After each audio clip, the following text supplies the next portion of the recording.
is Pippi Lotta, Victualia, Rolgardina, Peppermint, Ibrahim's daughter Longstocking. And today I'm going to tell you a story about me and the wonderful Astrid Lindgren, who thought me up and brought me to life. Astrid Lindgren is one of the most famous children's book author in the world. She wrote 34 original children's books and novels, which have been translated in more than 100 languages.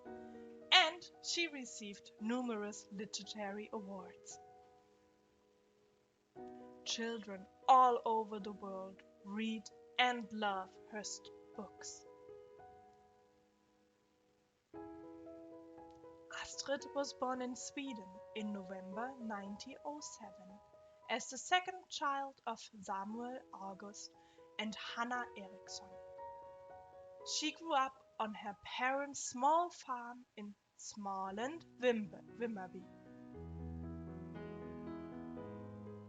with her three siblings, Ingrid, Stina, and Gunnar. It was a very happy childhood, secure in the love of parents and with intense games with the three siblings and many other children who lived on the farm. We had two things that made our childhood what it was: security and freedom.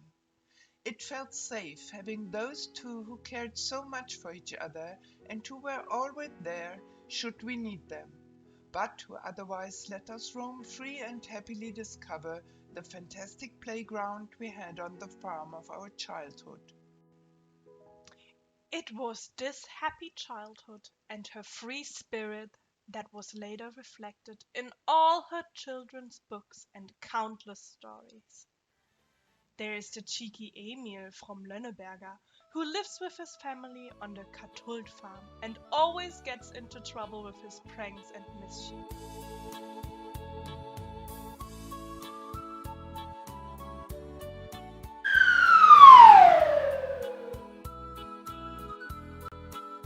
In Germany, Emil was renamed Michel to avoid confusion with the already existing book Emil and the Detectives by Erich Kästner.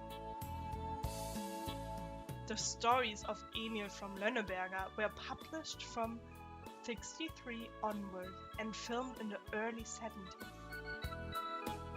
Here you can see Astrid, who met the adorable child actors of Emil and his sister Little Ida. There is the intrepid, courageous and always lovable Ronja, the robber's daughter, who fought for justice, peace and friendship. On the night that Ronja was born, a thunderstorm was raging over the mountains. Such a storm that all the goblin folk in Mutt's forest crept back in terror to their holes and hiding places. Only the fierce harpies preferred stormy weather to any other and flew, shrieking and hooting around the robbers' stronghold on Mutt's mountain. The book Ronja Robbery's Daughter was published in 1981 and was filmed in 1984. There's Marty, who got a whole lot of preposterous ideas and never thinks before she does things, not until afterwards. Unlike many of Astrid Lindgren's other main characters, Marty does not come from a farmer's family, but from a bourgeois family. The model for Madita, the German name, was Astrid's friend Annemarie Ingeström, the daughter of the bank director of Vimmerby. The first short story of Madita appeared in 1954 and was filmed in 1979. And again, Astrid met the child actor of Madita and her little sister, Elisabeth. And there are the two brothers, Lionheart, in a heartbreaking story that gives courage and comfort to children when they have lost a loved one, because they go to the land of Nangiala, a place where fairy tales happen. Astrid Lindgren was one of the first children's book authors to deal with the subject of children's death and dying.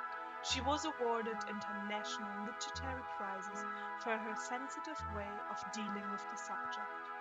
The timeless story about the fight between good and evil, about courage and fear, love and death, appeared in 73 and was made into a film in 78. But most of Astrid's books are about happy children who have lots of little adventures in their little perfect world. Just like the children of Nosy Village, who climb the barn roofs, jump in the mud, build a playhouse, and dance around the bonfire. The first book of the Children of Bullabü was published in 1947 and was filmed in 1960. Astrid's carefree childhood ended abruptly when she became pregnant in 1926 at the age of 18. Her strictly Catholic parents could not bear the shame that their own daughter should give birth unmarried and would not accept her illegitimate child. Astrid had to leave the farm. She moved to Stockholm, where she acquired qualification as a secretary.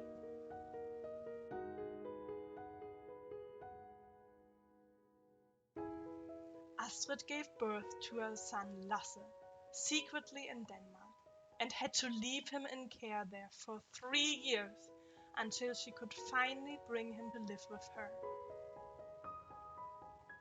This 3 hard years in poverty, loneliness, and everlasting longing for her son made Astrid a strong and independent woman and shaped her throughout her life. And all her life she fought for the rights of children and women. There is very little you can beat into a child, but no limits to what you can hack out of it. An unbroken and consistent thread runs through Astrid Lindgren's entire work and life. The fight for every child's right to love and safety. This position permeates through more or less her entire output. When Astrid was awarded the German Booksellers' Peace Prize in 1978, she turned her acceptance speech into an urgent call for never violence. Astrid Lindgren died in January 2002 at the age of 94. But her characters from her books will live forever and continue to make generations of children laugh.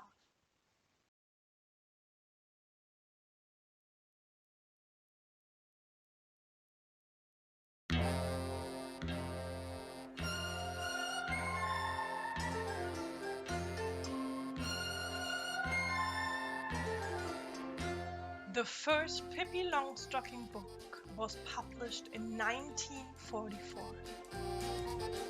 And it was a sensation. That was new in children's literature. This girl, Pippi Longstocking, was superhumanly strong, independent, rich, and incredibly self-confident. Cheeky and wild girls had never been shown like this before.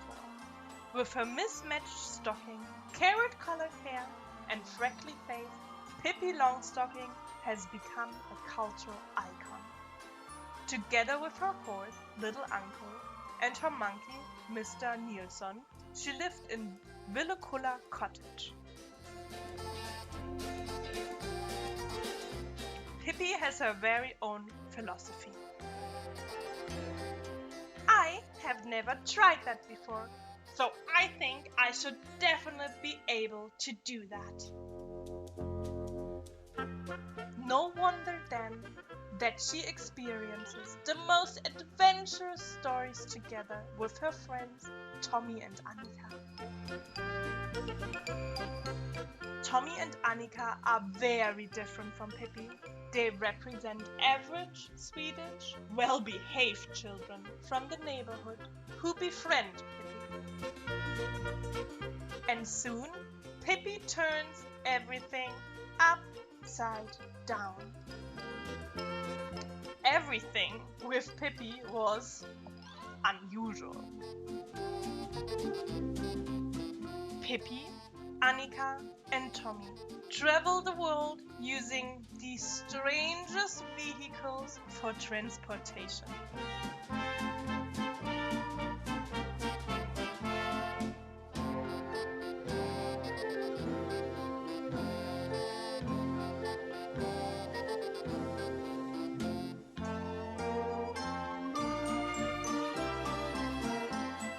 No day with Pippi was boring.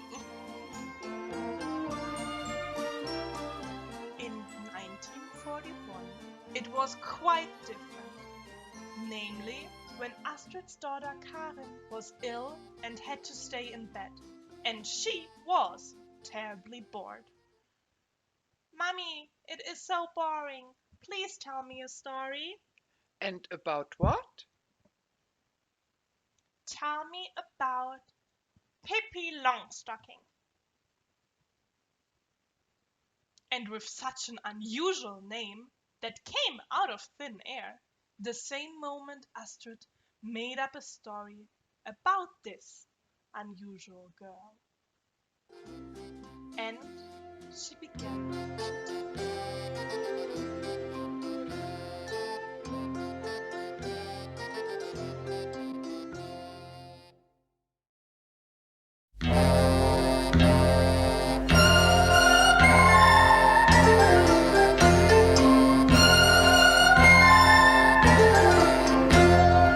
Zwei mal drei macht vier, bitte, bitte, bitte, und drei macht neune. Ich mach mir